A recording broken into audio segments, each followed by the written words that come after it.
All right, everyone. Good morning. Thank you so much for joining today's session. It's a very special session today on startup secondaries on demystifying liquidity for founders and for teams. My name's Desmond. I help run these events and webinars for the Startup Network, and I'll be hosting today's session with our very special featured guests.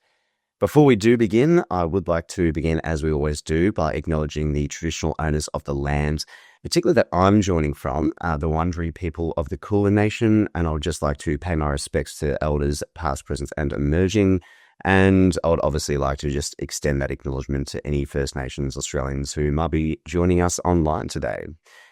Before we do get stuck into things, just a bit of quick housekeeping. We've got the chat here on Zoom, so please do feel free to introduce yourself in the chat.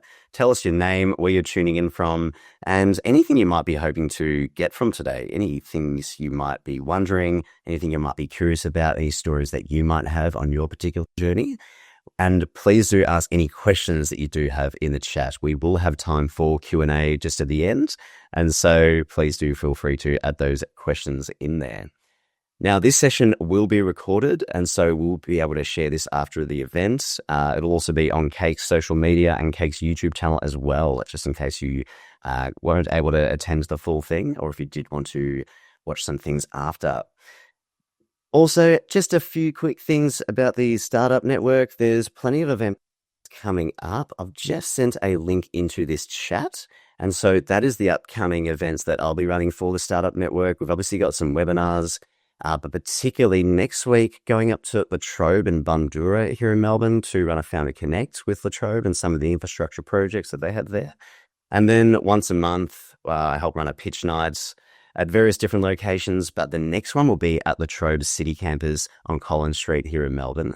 And so if anyone would like to join that, you do have that link there, but particularly a big call out to any founders who are in the health tech space, because we do have applications open for anyone who would like to pitch. And so please do feel free to go on that link, and then I'll send a separate application form if anyone is in the med tech or health tech space. But on to today, and what is today's session all about? It's clearly something that we've had a lot of interest in, and for good reason, because we're diving into secondary sales, which is one of the most debated topics in the startup world. Are they a red flag, or are they actually a really smart tool for founder wellbeing and retention? What do investors think about it? How do founders and early employees actually navigate the process? We're going to unpack all of these things, the mechanics of secondaries.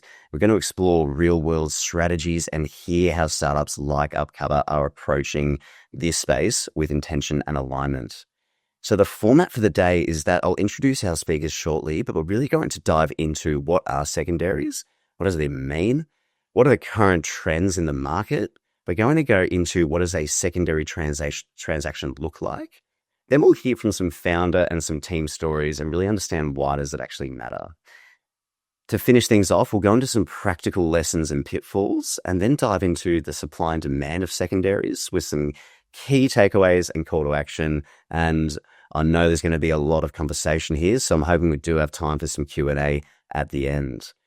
Speaking of time, I would like to get started by introducing our speakers, and we've got three fantastic guests who are going to bring deep experience from different sides of the startup ecosystem, which I think is going to add a lot of value here. So first up, we've got Cal Davidson, who is the head of partnerships at Cake Equity, which I'm sure you're all heard about, but if you haven't, it's the cap table and equity management platform that helps founders drive momentum through ownership. Cal spends his day working with startups, investors, and advisors to make equity easier to understand, but also easier to manage. Next up, we've got Sky, who is the co-founder and CEO of Upcover, which is an insurance tech company helping over 100,000 Australian businesses access simple, tailored insurance. They recently raised their Series A and a team-wide liquidity program, so Sky brings some fresh first-hand insight into how to do secondaries right. And then finally, we've got David Moss, who is the general partner at Second Quarter Ventures, which I believe is the only dedicated venture secondaries fund in Australia and New Zealand. His team has invested over $200 million in secondary transactions in some household names like Canva, Airwallex, GoOne, and many more. So with this conversation, they're really going to help demystify this space to give you a much clearer understanding on how secondaries work. And maybe you can walk away with some ideas about how you can apply this to your business. So with that, I'm delighted to hand over to the speakers. So please join me in welcoming Cal to the stage. I'll just get you to hop off mute there, Cal. Can you hear me now? Perfect. Awesome. Okay. Thanks, Des. I appreciate the introduction and thanks to the Startup Network for hosting this. I think it's a great conversation to be having, and really excited about being able to dive into this topic today, and then also the quality of people we've got here with Sky from Upcover, who's been through a secondary sale process herself as a founder for her team. So excited to get Sky to share some of her experience. But also David and Second Quarter Ventures. Arguably, there's no one in the Australian market who has more depth of experience and understanding around secondaries than David. So excited for that. From our perspective, from Cake, we have over 250,000 equity owners on the platform now, and it's growing quickly. We onboard, we have over 150 startups sign up to Cake every month, and over 50 new paying clients every month. So it's a lot of stakeholders that actually have a vested interest and are getting ownership in the awesome startups that they're investing in or they're contributing to as an employee. But one of the big questions is at what stage do you get the opportunity to realize liquidity from all the hard work or the investment you put into those startups? And that's where one of the options for that is obviously exits and IPOs and all that sort of stuff. But another really important part of this equation is the secondaries piece. So excited to be having this conversation.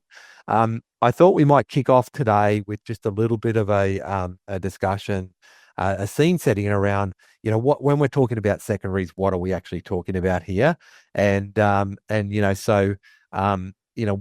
we're talking about secondaries, like there are several different stakeholders that can be part of that equation, right? So we're talking about, it could be an employee who's actually been given equity via an ESOP over time, and they're actually there's a secondary opportunity for them to be able to actually sell that. It could be an early stage investor that we're talking about in terms of secondaries. So I just want to frame that up. David, from your perspective, when you're looking at secondaries, what are you thinking about, and what are you generally talking to people about in your business? Yeah, I'll just thanks, Hal. I'll just start by maybe providing a different sort of framing for what a secondary is. If a primary, as many people in the ecosystem know, that's when a company issues new shares to investors and they take that money and the money goes to the company. A secondary is trading an existing share to another investor, but the money goes directly to the seller, to the vendor. And that's the primary distinction. So effectively what we do is, our sole focus is investing in growth stage technology businesses by providing liquidity to its shareholders. So as you said, the most common archetypes could be founders and employees who have never taken money off the table. It could be early stage investors, whether it be friends and families, professional angels, or venture capital investors who've sort of been on that journey for a significant period of time and are either looking to de-risk their exposure to the company or make new investments or return capital to their investors. There's a whole host of legitimate reasons why shareholders need liquidity. And so that's exactly what secondaries are designed to do. If you think about, as you mentioned, there are usually two traditional forms of liquidity, which is either an IPO, listing on a public exchange, or a trade sale where someone comes in, either financial or a strategic investor, and buys the business. And you either get direct cash or you have access to cash or a liquid market for your stock.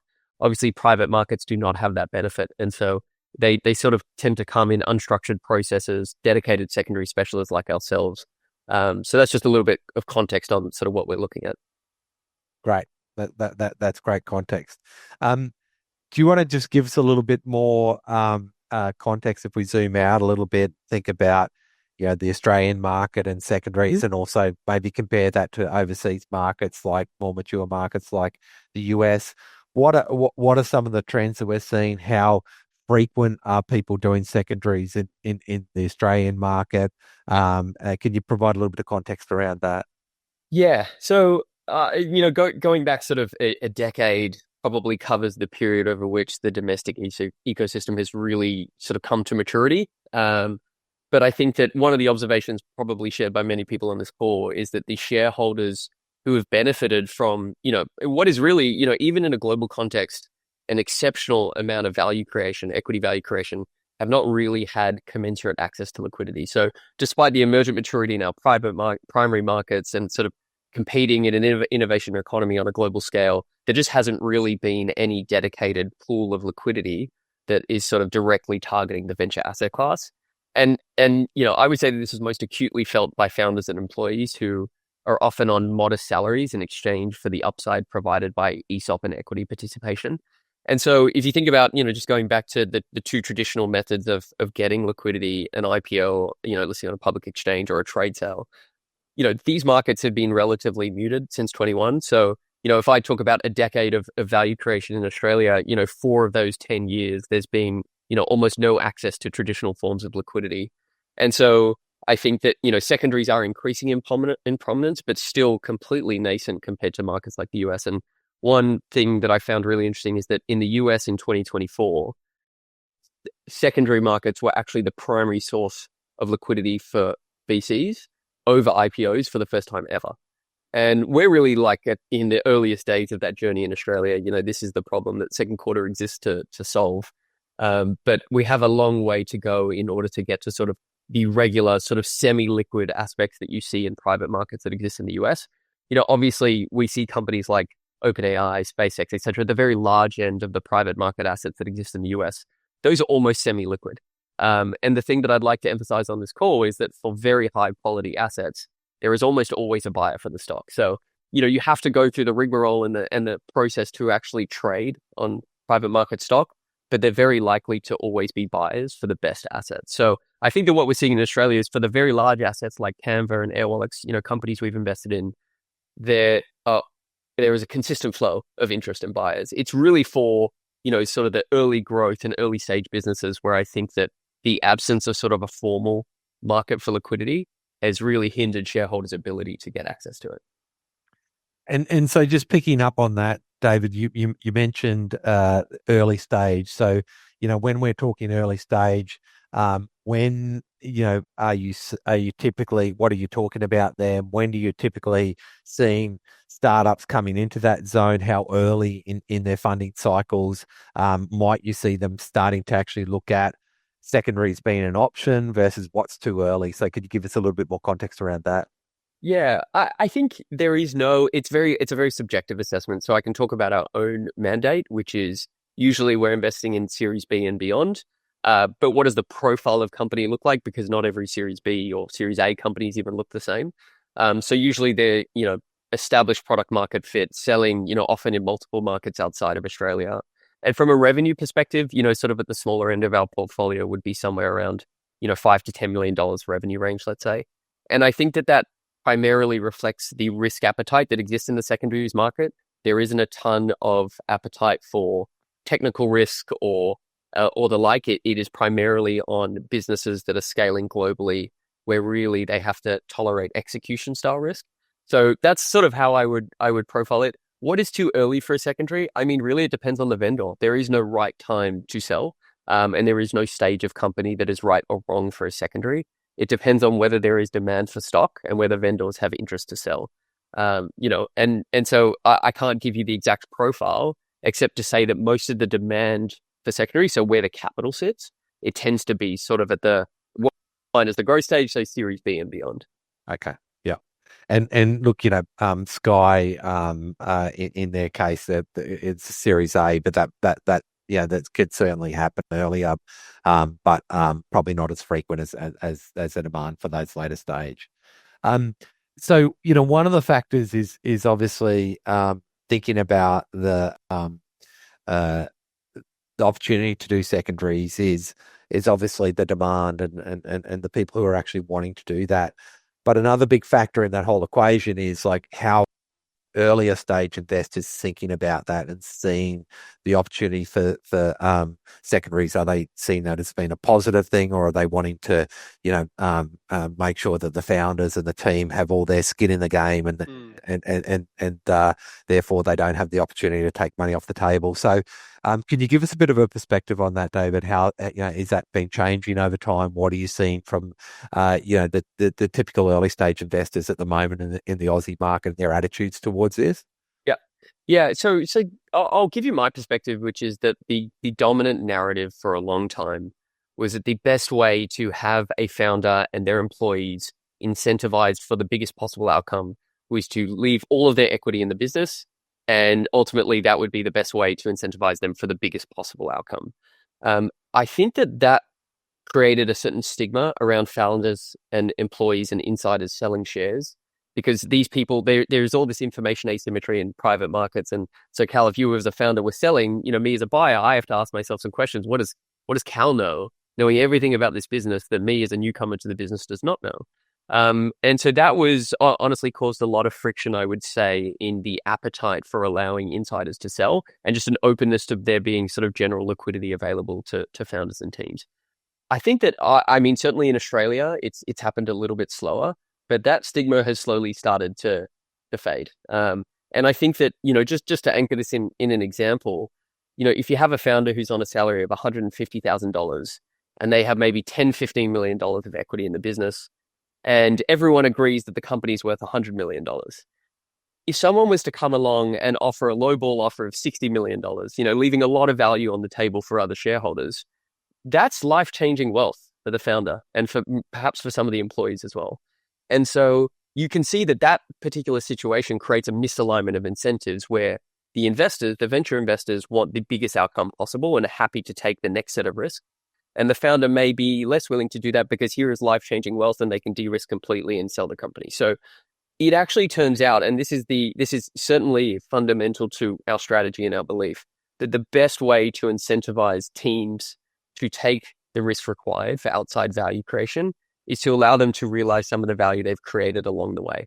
And so that if they're able to pay off their mortgage, if they're able to put their kids through school or pay for childcare, whatever their financial needs may be, then they're able to just focus on building the business. And so I think that has seen a material change in Australia. It changed a lot faster in the US.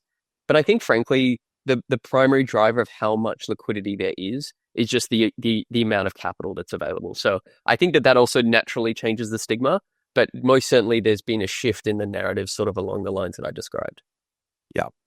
That actually, as you were saying that, it reminds me of, I know Safety Culture, very successful Australian startup, hasn't gone public or exited, but they've actually gone through secondary opportunities. And I think it was Ian, one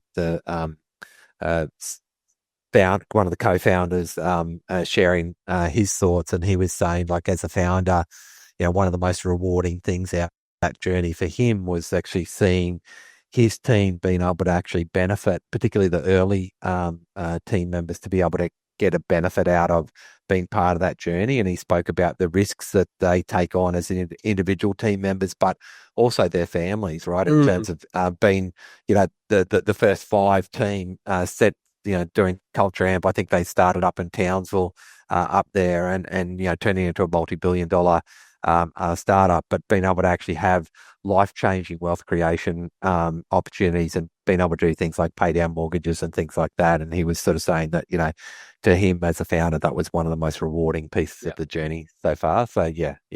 Extremely powerful. Hi, everyone. Welcome, Sky. Oh, hi, David. Hi, Des. Hey, Scott. I'm so sorry. I warned everyone I was Greek with time, but look at this. I'm genuinely... I'm so sorry. I'm just been in a deep workshop with an enterprise customer of ours, and we've gone way over on this workshop. So I'm in their offices now. You've timed it perfectly, Sky. So we were actually just going to move on to talking about what a secondary transaction looks like. So we've done some scene setting, and we've talked a little bit about the macro perspective on the appetite for secondaries, etc. if you're up for it now, it might be a good time to maybe throw over and maybe to share a little bit of your experience in terms of going through, a little bit of context around upcover and then also the transaction you've been. Love to hear about that. Thanks, Cal. David, I'm so Devo. I just missed you. No, Sky, I was just worried that the whole audience was going to have to listen to me speak the whole time. And so I'm just so glad you're here. So, hi everyone. I'm so sorry for being so late. Oh, James. Hi, James. I just see you in here. And Trent. Hey, Trent. So there's a couple people I actually know. Really cool. I'm the co-founder and CEO at Upcover. We've gone through our Series A. We're a digital insurance broker. I strongly personally believe in enabling business owners to get access to a market-leading insurance product and putting a great insurance product and a great underwriter basically at their fingertips, and doing that all online, including enabling them to underwrite themselves. We work with a number of market-leading insurance partners. We've grown to about 10,000 businesses. We've worked with over maybe 60 to 100,000 customers that have transacted on the platform. The Series A we completed was about 18 to 20 mil. It was our Series A. It was a blend of equity and debt. And we had a situation where our lead investor and then one other investor too wanted there to be some secondaries. So they wanted to assist us in maintaining our cap table by buying from some of our existing shareholders, which David and Cal would have explained really well. I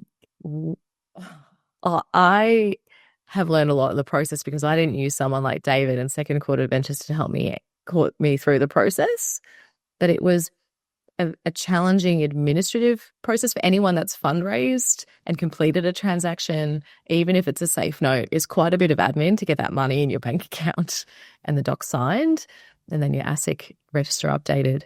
It's no different on a larger transaction, probably just a bit more work, particularly if you've got more shareholders. But what it did enable us to do was to have about $750,000 worth of shares sold by our earliest investors. I used to have an advisory board, James, if you remember, and some of our earliest team members that are now in their 4th and 5th years at Upcover. So they've almost been with our business almost as long as it started. And they've been able to sell some of their ESOP. We accelerated their vesting to help them exercise the price and then sell those shares and participate in the secondaries. For 3 or 4 individuals, it's been life-changing. Software engineers that are able to build homes in Pakistan. A product designer that's, built our entire product on upcover.com, and the platform is a wonderful Nigerian man who, is boasting that he's going to be the best son because he's going to buy his mum a car in Nigeria. And Matteo, who's a theoretical physicist that used to deliver pizzas, and that's how we met him. He was doing his PhD at the oldest university of Milan. He's been with us for 5 years, so almost as long as my co-founder and I, like Anish and I, have been working on the Upcover solution and the business. And he is going to be able to buy an apartment in Madrid, which is he's relocated from Sydney to Madrid, so he loves Madrid. And it was a bit hard doing the KYC, KYB, but I have to say it's one of the biggest highlights out of building this business is being able to give them such a return outside of an exit. And I really look forward to if we're in a position where we get to do a further fundraise, I guess that would be a Series B. Wow. Talking aloud, that's crazy, Tila. Being able to do it again, I would 100% do it again. So if the moral of the story is if I want a job at Upcover, I need to deliver pizzas to your place. Is that it? That's what I'm picking up? Yeah, it's just so funny, we have a fully distributed team of about 46 people now, And we've been able to more than double that team post the Series A, which is great. But they are all over the world, distributed in about 17 different cities, 12 different countries. And for some of them, $50,000 in ESOP paid out is actually huge in their country. Yeah. And for a lot of engineers or people that operate in tech startups as well, they actually see the horror stories of being given ESOP in a company that actually has no intrinsic value, those types of things. So being able to be transparent and clear about an ESOP process when you're granting it, and then also participate with David and Stakeholder Ventures, give them the piece of the pie on Cake Equity, which is what I do. I use Cake Equity to help everyone see it. And my team love to see their ESOP in Cake Equity, and then being able to transact even the transfers through Cake Equity. That was actually pretty easy, actually, Cal. Once Shannon taught me how to do it. Yeah. So it was just the best. And raising from people and getting people on board is a hard thing when you're starting out, but rewarding them, just the best. Awesome. Thanks.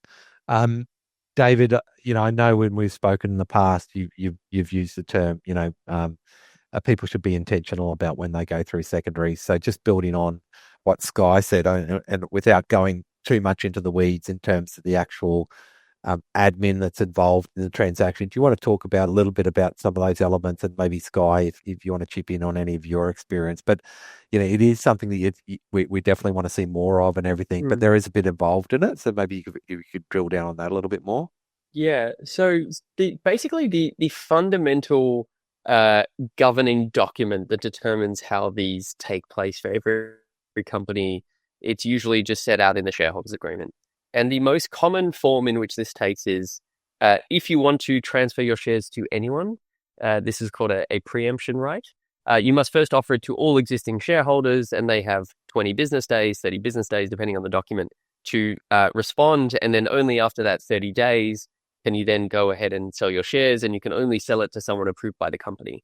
And so, every document is different. We've worked with companies that basically allow employees and founders and investors to trade freely. And we've worked with companies that have very strict oversight on who can buy and sell and when, etc. So just recognizing the restrictions in the preemption document, what it means is that one investor selling $100,000 is not that different of a process to 25 investors selling $25 million. And so the reason that we talk about being intentional is that every now and again, founders inevitably will have employees, former employees, one-time advisors, former board members come to them and say, hey, I need liquidity. I need to pay down a mortgage. I'm going through whatever life event and I need access to capital very quickly.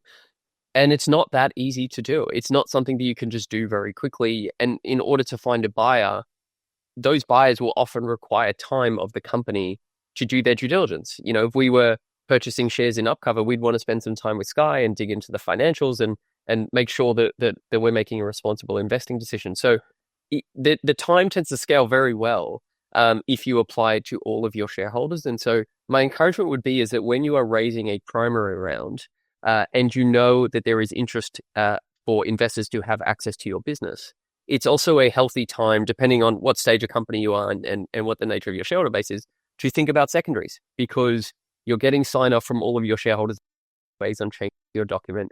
You already have a data room available, and so all of the due diligence material is up to date. And you're already in the process of getting approvals. So if you need to run a preemption process, you can effectively do that as part of the primary capital raise. So Cal, just your point on intentionality, it's just that these things are not particularly fun, as Sky has shared. And so doing them for one investor is no different for doing them for 100. Obviously, maybe not, but it's not that much more difficult. So I would just encourage people to really think about doing it in structured processes, as part of every round, every other round, etc. Yeah. Guy, do you have it? Yeah, just wondering if you had any more color to add on that one. Yeah, it's interesting because you still have to make the offer in compliance with your shareholders agreement, but also you do need to find your buyers. And I was trying to do it from within my cap table. So politely talking to people about the round that's coming together, the price that it's likely to be at, but I can't disclose too much on my term sheet I'm negotiating.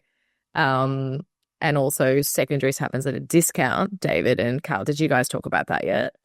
We haven't yet, so that's a Okay, nice yeah. lead And it's into that. trying to politely explain the terms, and do that without being able to give a huge amount of information, because you actually should give everyone the right at the same time, and line it all up. It's a little bit of coordination and then executing on that. There's quite a bit of paperwork to execute on it. Because of the preemption right requirement in our shareholders agreement, you need to get permission from every shareholder. And if you need that in a very quick period of time, you need it from is it 98%, 90, depends on your shareholders agreement, 100%, you need unanimous. So doing that, and then you have to build the documents to do the process of the sale. So an ESOP holder, if they have shares, they need to exercise their shares, which means they're letting you know that they want to exercise their shares and how many. Then they need to pay you for that, or you'll deduct it one day if you come to some agreement. And then you have paperwork that confirms all of that. And then their shares are issued. They need to sign like a normal shareholder, a subscription agreement, shareholders agreement, a deed of accession, and then they're a shareholder. I mean, ideally you would update your ASIC, but I didn't that quickly. Yeah. And then you issue a share certificate, and then you have to transfer that as well. So it's quite a lot of work. And then the money has to flow through as well. So we've had to accept payments, or assist in transacting payments between countries of a fund that's entering our cap table with some of our existing investors that are all over the world. So KYC and KYB was also required. So it's quite a little bit of admin. I definitely wouldn't do it outside of a fundraise environment and with a lawyer helping you. I was going to say that the two takeaways are, number one, pay attention to your shareholders agreements when you draft it, and make sure that, and I mentioned to the team that we have some language that we share that you can put into your shareholders agreement that allows these small transactions to take place with approval from the board, or whatever it is, but to allow small transactions to be carved out from the preemption process. And also get legal advisors to do all the admin work, because it doesn't scale particularly well when you have the CEO managing paperwork and running KYC. And also I saw I'm a lawyer. That's why. No, fair enough. It's a matter of lawyer in my business. For my business. So yeah, and there was a question in the chat, just like why you would do it, as part of a round as opposed to a separate ongoing basis. It's just the distraction that Sky mentioned. I would say half our deals are between rounds and half of them are as part of primary rounds. Maybe it's 60-40 as part of a primary or immediately after. So there's no rules to this, but just recognize that it does require an investment of time. Often if you are doing a primary, my encouragement would be, if you know that there is secondary interest, is to perhaps get approval for the secondary to take place as part of the primary with a tail of a certain period of time, so that if you don't want to distract the primary conversations, but you know that there's interest in liquidity, it gives you a bit of a buffer to go and have those conversations after without having to go through the legal process again once you find a buyer for the stock. That's a great tip, David. Yeah. And just picking up on Scott, what you were saying, like in terms of that process there. So, you are a Cape user, so which is fantastic. We love having you on there. In addition to actually, obviously for the team issuing the options and giving them visibility over it, there's a bunch of those steps, like the actual transfers, issues, share certificates, etc., which is all actually done within the Cake platform. Yeah. But in addition to that, even with the Cake platform, there's still a bunch of stuff you need to do outside of it, like the KYC, all that sort of stuff, the actual transfer of the funds and those sort of things. So yeah. Yeah, there's a little bit involved. It is a bit of paperwork, and it happens at a different price, which is really important. So in my round, we had to underwrite for the new investors that, as founders, that we were going to guarantee that it was sold, which meant I was potentially going to dilute by 1% or 2% to take that, to make sure that it was part of the round. And then it was about finding the buyers, as David said. It's interesting because I had pro rata investors, the secondaries, sellers and buyers that were a blend of ESOP as well as existing shareholders. And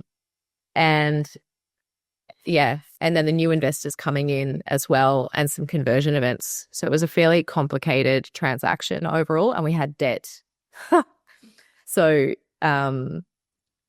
it's a little bit of work. So doing it all at once with a lawyer to guide you through the timing and the document generation, using Cake Equity to assist you in that, and making sure you've set up your ESOP in a way that you can kind of transact through Cake Equity actually just makes it so much easier when you have to do these things and produce the documentation, etc. It's important you produce the share certificates before you transfer as well, because they need those records as well. So David, maybe just circling back. Andrew just had a question about, do you just transfer your ESOP? You have to exercise your options, convert them to securities, and then transfer. One thing that's really important, and I actually still argue with my co-founder about it, David and Cal, is once you've got ESOP that's exercised and become securities, it still is kind of originally, because it came from your ESOP pool, kind of does also stay there, that grant and that allotment, even if it's become securities and then transferred across. And I think that's, you just don't get a replenishing of your 10% of your, or 15% of your ESOP to perpetuity. That's important. So that process has to occur in ESOP. Otherwise, you can have an ESOP holder say that their shares will go to someone else outside of their own name. You could also change the definition of person, an eligible person in your ESOP, to ensure that a company could become an eligible person too. Those things are important to establish so that you could give shares to an advisor as well as a team member or a contractor. So do you reckon that sounds okay, Cal and David? Yeah, I mean, like, I would always encourage people to just assume, I mean, clearly there are mechanisms that allow people to transfer ownership of their ESOP. I won't pretend to know all of the tax implications, including if it's issued under the ESS scheme. So, we just, as long as the options have been held for a certain period of time, they can be exercised, get access to the 3 years, get access to the capital gains exemption. And then the way that we do it, which is one reason why companies enjoy working with us, is we can, to your question, Andrew, help to net exercise the option. So if we're buying the shares for $1 and there's a 50-cent exercise price, we'll pay 50 cents to the employee and 50 cents to the company, because sometimes the exercise value is $20,000, an amount of cash that people don't always have easily at hand. So yeah, we will almost always, always purchase options after they've been exercised. Great, good point. And just circling back, we've mentioned discounts a couple of times. So, this is one of the interesting topics. Is even if you are doing the secondaries, but at the same time as you're doing a new round of funding, and let's say your round's being priced at a $50 million valuation, often in pretty much every case, the secondaries sale is going to happen at a discount. So, David, can you just talk to a little bit about that? Yep. What you typically see in the market and why that is, why that discount is generally applied? Yeah, I think the why is the most important. So in the example that you raised, Cal, a company raises and you read the headline and it's $50 million valuation. And that is the valuation implied by the issue of preference shares. So usually investors who set the price, they get issued preference shares, and preference shares have special rights and protections that make them more valuable than common shares. And so, the most common right that is attached to preference shares is a liquidation preference. So it is effectively a form of debt, which guarantees the investor back so long as the proceeds are available and subordinated to debt, but it guarantees them back at least one time their money. So it is effectively a debt-like instrument. And that is clearly more valuable than common stock that has no guarantee of downside protection. So when we talk about headline valuations, it's important to recognize that that is the price that someone is paid for stock that comes with very attractive rights. So when we talk about discounts, we always think what special rights and protections exist for preference equity. And often we're buying from founders and employees. So, usually that's common shares. And so what is the discount applied for the absence of those special rights? There's no number that I can tell you that is the right way to think about it. Except to say that 20 to 30% is a common range that's thrown around there. I won't opine on it at all. But I also think that sometimes there is some misshapen discourse around discounts because, just as an example, a few of our portfolio companies haven't raised capital in years. And so when we are buying shares from them, we're actually buying at a premium to the last round.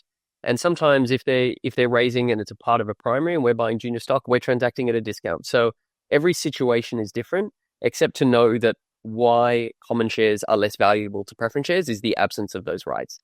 And the thing that will push the discount a little bit bigger is either there's no buyers, or for whatever reason you need the big discount to get the deal across the line, or the cap table is particularly complex. So debt, lots of layers of preference equity instruments, etc. So those are the components that I would focus on when it comes to discounts, except to say that there is no normal discount because it's company performance, market conditions, etc.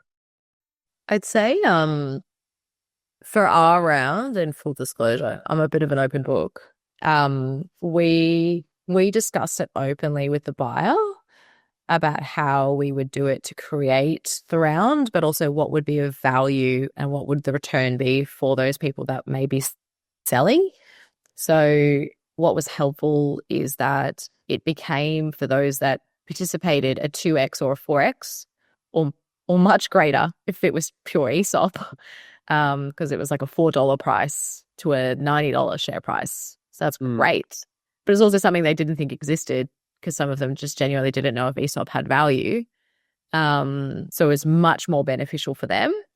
And so that's basically how we targeted the buyers and sellers. We chose a 50% discount, and I think the reasons for that is because it helped us construct the round, but also at the same time it was a clear, strong return for those that were selling. And because we're quite early stage still, and we're a reg tech business, liquidity is really difficult and uncommon. So being certain of your market value is important, and giving everyone liquidity is important too. We did have a couple shareholders that wanted to buy their pro rata at the 90. And that was just some private chats I had to have being like, well, so yeah.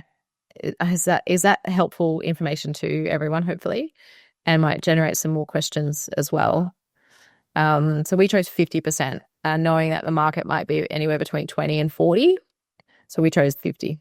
And the share price was like $183. So we focused on 90 for the discounted share price. And those that sold were really happy. Everyone got a return, even one investor that he just got a 23% return. And he was pretty stoked to get a return in. He didn't want to invest in a startup anymore. Not either, everyone. Yes. I mean, it's good to see that there's variations, right? There's no hard, fast rules around all these things, and a lot of different factors that you can factor into those decisions, which is great. Amar, I hope that helps answer your questions. If you need more info on the discounts, then let us know. David, I know we're coming close to time, and I do want to leave a little bit of time for Q&A at the end here. You guys have participated in some of the most high-profile secondary trades that have gone liquidity opportunities in the Australian market. I wonder if you could just share any insights out of that, or anything that talk a little bit about some of those more high-profile ones that we've seen, and just what you think's coming down the track over the next couple of years, because we certainly have seen, in the US, the IPO market opening again. What do you think lies ahead in the future as well? Yeah, I mean, like the US, the success of recent US listings has obviously got a lot of people in venture capital and founders and operators very excited. I would say that what it means is that it's probably more a signal that the market was always open for great businesses. And so when we talk about IPO windows being open or closed, or M&A, being dried up or very abundant, I think that these things will always exist for the best companies. If you look at the likes of Canva and Airwallex, who have both recently done large secondaries, which is public information, those stocks those companies have effectively become semi-liquid. And so, because of how much capital is available in the private market ecosystem, there hasn't been a need yet, until it benefits the company and all of its shareholders, to go public. So my comment on what we've observed is this sort of the emergence of the semi-liquid private asset class at the larger end of some of these venture-backed businesses, where there is such a, OpenAI, Stripe, SpaceX, Canva, Airwallex in Australia, there is such an abundance of shareholder interest and such limited supply because you can only buy under company-approved processes, that it's actually created great outcomes for employees, great outcomes for the business in their ability to remain private. I suspect not all of them will remain private forever. Definitely I know some Australian investors who don't want that to be the case. But yeah, I think that the one observation in those big names is that there is a serious amount of interest, both from domestic investors, but material institutional global interest as well in Australian businesses. Great. We got a good question here from Jeff about the range of costs and documentation required to do secondary sale. So apart from getting Sky to do it for you, in addition to being a founder and a mum or whatever, I'm sure she's got plenty of time to help you out. But David, maybe you've got a bit of a I don't know how does the cost side of it work? Are you charging fees for what you're doing, or is it just built into the pricing you're putting on the trades you're doing? How does it all work? And yeah, we have no fees. So basically what we do is we will provide a purchase agreement, which is just a standard, as simple acquisition agreement or share purchase deed that you can imagine. And we provide that to the vendor. And once it is signed, obviously what we require from the company is to sign off on the transfer. So whatever their preemption process is, perhaps it's simply board approval in certain companies, and then also to effect the transfer of the shares. So there are lots of companies that we work with that have almost no legal involvement, and there are companies that we work with that will require their lawyers to review certain documents. As an example, we've done secondary processes where there's 30 plus vendors selling into a process, and they're all employees.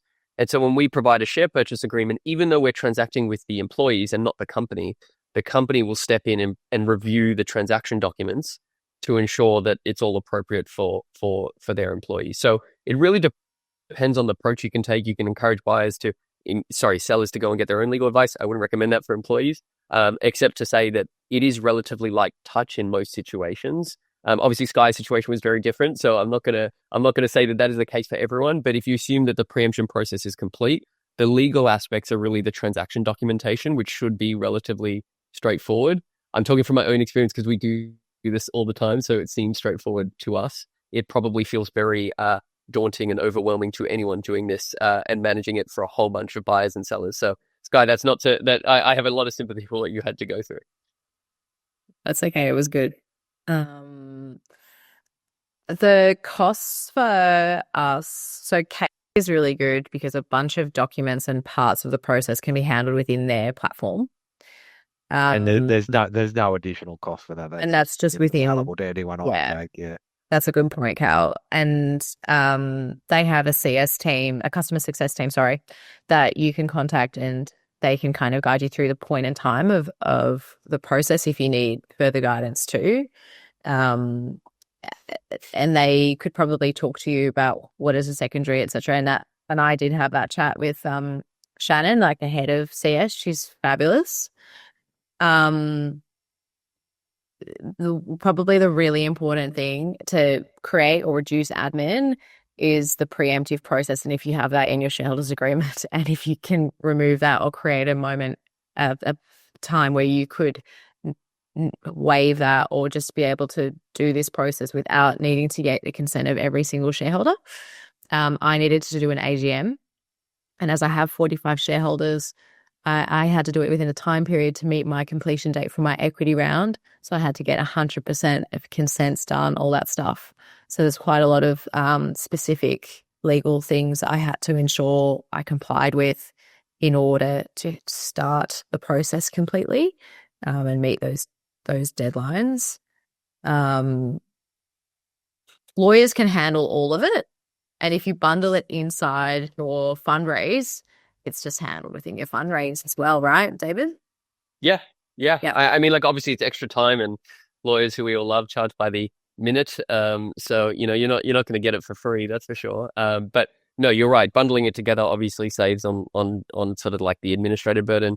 But if you have in-house legal teams or whatever, I'm sure that the vast majority would be able to manage some of the documentation and administrative processes. Yeah. And some of the docs that they sign are also part of your fundraise if you're doing it with your fundraise too, like the purchase agreement, for example. And the exercise form is inside your ESOP, which templates you can get from Cake Equity too. You don't need to get legal advice necessarily in order to build out your ESOP plan. And your shareholders agreement, when you have one, just checking it, speaking to Claude or Harvey AI or calling your lawyer would help you confirm what is the requirement of the preemption process too, if you're thinking about it. Yeah. Yeah, I think that's good advice. Hopefully, Lo, that answers your question. I think, ultimately, there are, there's obviously David and Kate can help with part of it as well, but also, circling in your lawyer and then as you said, Sky and David, reviewing some of those existing docs that you've already got in place, like shareholders agreement, will also be important in terms of understanding what process you need to go through. We've got a question here from Kim around the level of DD. If you're doing it outside of a round, David, how much additional information do you typically need to prepare? And I'm sure it depends on how hot the startup is and all that sort of stuff. But I don't know if you've got a bit of a perspective on that. Yeah, just to say, like every answer I've given, it depends. Because there is no prescriptive level of DD required. We obviously take the view that we like to be very selective, and so due diligence is an important part of our process. But also we're very conscious and aware of the fact that in many secondaries, the management, the people running the business, the board might not directly benefit from the transaction. For example, if it's an early investor who wants to sell, that doesn't necessarily benefit any of the other shareholders except for that specific selling shareholder. And so we need to respect the time of the people who have to facilitate our work. And so, we've designed our whole process to be very incremental. We'll ask for just a few things off the shelf and then we sort of take it from there. We would never just ask for a data room. But to your point, Kim, it can basically be all the way from as intensive as a primary venture fund, which as a whole, we sort of do very similar work, but we try and stage it to respect the time. And then often, in buyers of very large businesses where access to information is limited and access to stock is even more limited, often they're trading hands with no information. They're basically just going on whatever was last made public and they'll go ahead and trade. And so the rise of a lot of these private market exchanges is, all of those transactions take place with complete asymmetric information. There is no DD that is available. You do not get to meet with the company. All of the decision is basically made on the basis of what you know from publicly available information. So there is a very big range, except to say that if it's a smaller business, I would expect the most buyers of stock would be financial investors, and they would like to do work similar to any other sort of regular venture capital firm. I would say also in my experience of fundraising within this business, and being the size that we are, so second quarter ventures, David, you mentioned, right, that you kind of focus on Series B and beyond businesses. Yep. Yeah. So their businesses have already found product market fit. They've already scaled. And then they're really growth and expansion businesses. That's the stage that their business is at before being kind of mature and fully established, I guess. There's still fast growth.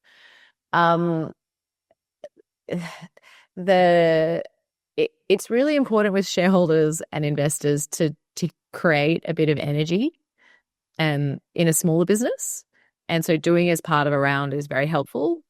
A data room is super helpful to have, and that way you can assist in providing something to potential investors to confirm and assist them in, considering them what is the cost of the share and if they're going to participate, etc. I think flowing it into a fundraiser was helpful too because the documentation, so it just it really did come together quite a bit. Yeah. Thanks, Sky. We've got a question from Andrew here, which is a good one. We touched a little bit on it. So, Sky, you talked a little bit about how you constructed, the liquidity opportunity, who you targeted. You mentioned early stage investors and then also early stage team. David, I don't know if you've got anything to add in terms of, what do you see typically? Is it made available to certain classes of investors or team members or founders? And how do you actually think about that? How do you help guide people through that process? Yeah, so there is Andrew, the last part of your question is very key about motivation. And so we started off this call saying that the best way to align incentives was to actually provide liquidity along the way, allowing people to realize some of the value they've created. But take that to its logical extreme and it falls apart. If the founder's selling 75% of their equity and the management team is selling out a material portion of their equity, I suspect that no longer is the best way to manage incentives. And so, we talk about measured liquidity, but really it's a subjective assessment. A lot of companies, I know this is a non-answer to your question, but a lot of companies we work with will basically say, okay, let's look at our employees who have been here for a certain tenure, and let's allow them to sell up to 20% or 30% of their vested ESOP. If you look all across the cap table, it's really the founders and employees that are the most difficult to manage, because that's where outside investors will be focused on the incentives of the people running the business and creating the value. So look, it's investor dependent, but I would say use good judgment, and that's probably a right way to think about it. That if your management team is selling too much, it's probably a red flag. If it's 10% of their holding, it's probably very easily explainable. Yep. We did an interesting thing, not knowing anyone else that had done secondaries, David. I didn't really have anyone else to talk to. But we really value those team members that we assisted with the sell. We're also trying to manage our cap table because we have 45. So it was a full sell of ESOP and shares of those that participated in ESOP in almost all situations. And we've actually topped up their ESOP at a different strike rate with a new acceleration vesting schedule and a cliff. But, they've just seen the value of ESOP. It did actually make sense to us to just replenish it for them and keep it going. So that's how we did it. My one bit of advice, Sky, because it kind of builds on what you said, like you picked the employees that you value, is set very clear rules so that if one employee is allowed liquidity and another is not, it is very clear to everyone why that is the case. So tenure is the easiest one, but selective liquidity, I imagine, would not go down particularly well. Yeah. So that's one really important thing, everyone, with shares and securities, is like when you give something to someone, you generally need to be very clear that you're trying to give everyone the opportunity. So we did it based on tenure, and then we replenished their ESOP. It would have potentially been a founder dilution if no one had underwritten it. Turns out everyone wanted to put it pro rata and then participate in secondaries. So it was all sweet.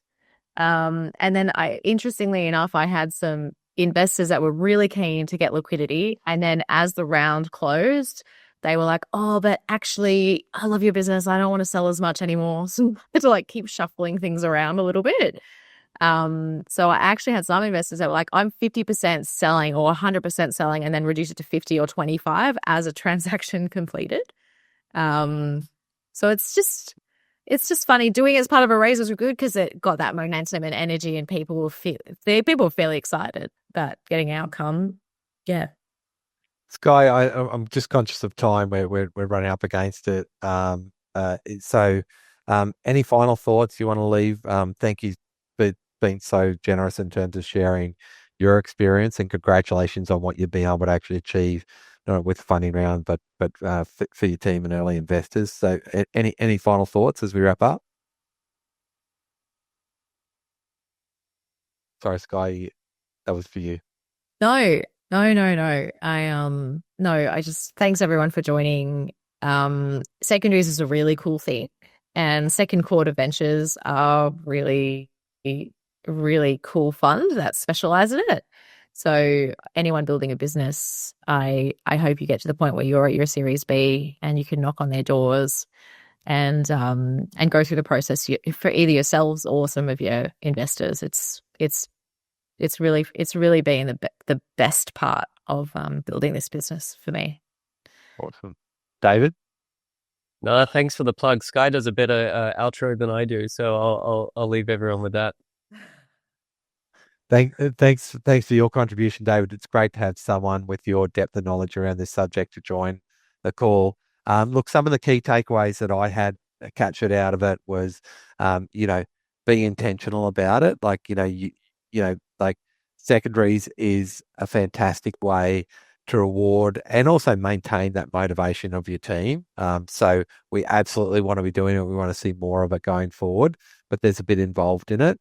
And even do things like be aware of and do things like preempt your preemptive by actually putting stuff in your shareholders agreement that makes it easier if you do get to that transaction point. So we'll share some of that stuff that David spoke about earlier on. There are a bunch of people who can help you through that process. As the David and his team, which are experts in it. You may get some assistance from your lawyer as you go through that process as well. The Cake app can help with the exercise of options and transfer of shares, and everything is built into the platform as well. So that all that sort of stuff, there's a fair bit to it, and the KYC, know your customer and know your business, all that sort of stuff. So understand that. And one of the other things I think is just also making sure that we kind of understand that pricing difference, which we spoke a little bit about. They're not necessarily buying pref shares, so there will be a little bit of a difference typically in terms of that secondary amount. Thanks very much. If we can be of any assistance, helping you through that journey, would love to help out in any way we can from a Cake perspective. And thanks, Des, for the opportunity to actually be talking about this to the Startup Network today. Fantastic. And thank you, Kel, and thank you, Sky and David. Just thought that was an amazing discussion, particularly how you all had very different angles coming into the example of secondaries. So thanks so much for sharing so much wealth of knowledge. Now, I've circulated everyone's speakers' LinkedIn's in the chat, so feel free to, I hope that's all right, to share your LinkedIn. I'm sure you're fine with it. But yeah, anyway, people can hit you up, continue the conversation, because I noticed so much in that. And so, please do keep in touch with our speakers today. We will circulate the recording after this as well. So we'll send a follow-up email, also including any call to actions that any of the speakers might have. I know Cake does a lot of events and ecosystem engagement and some tools there as well. And so, we'll circulate that. Just circulating some upcoming Startup Network events. You'll see on that link, there's one for next week. And I'll also circulate, if anyone who's in a health tech business, are accepting applications to pitch at the health tech pitch night in a few weeks' time. But in the meantime, just wanted to thank everyone for taking the time out of the day, and thank you to our speakers for such an engaging discussion.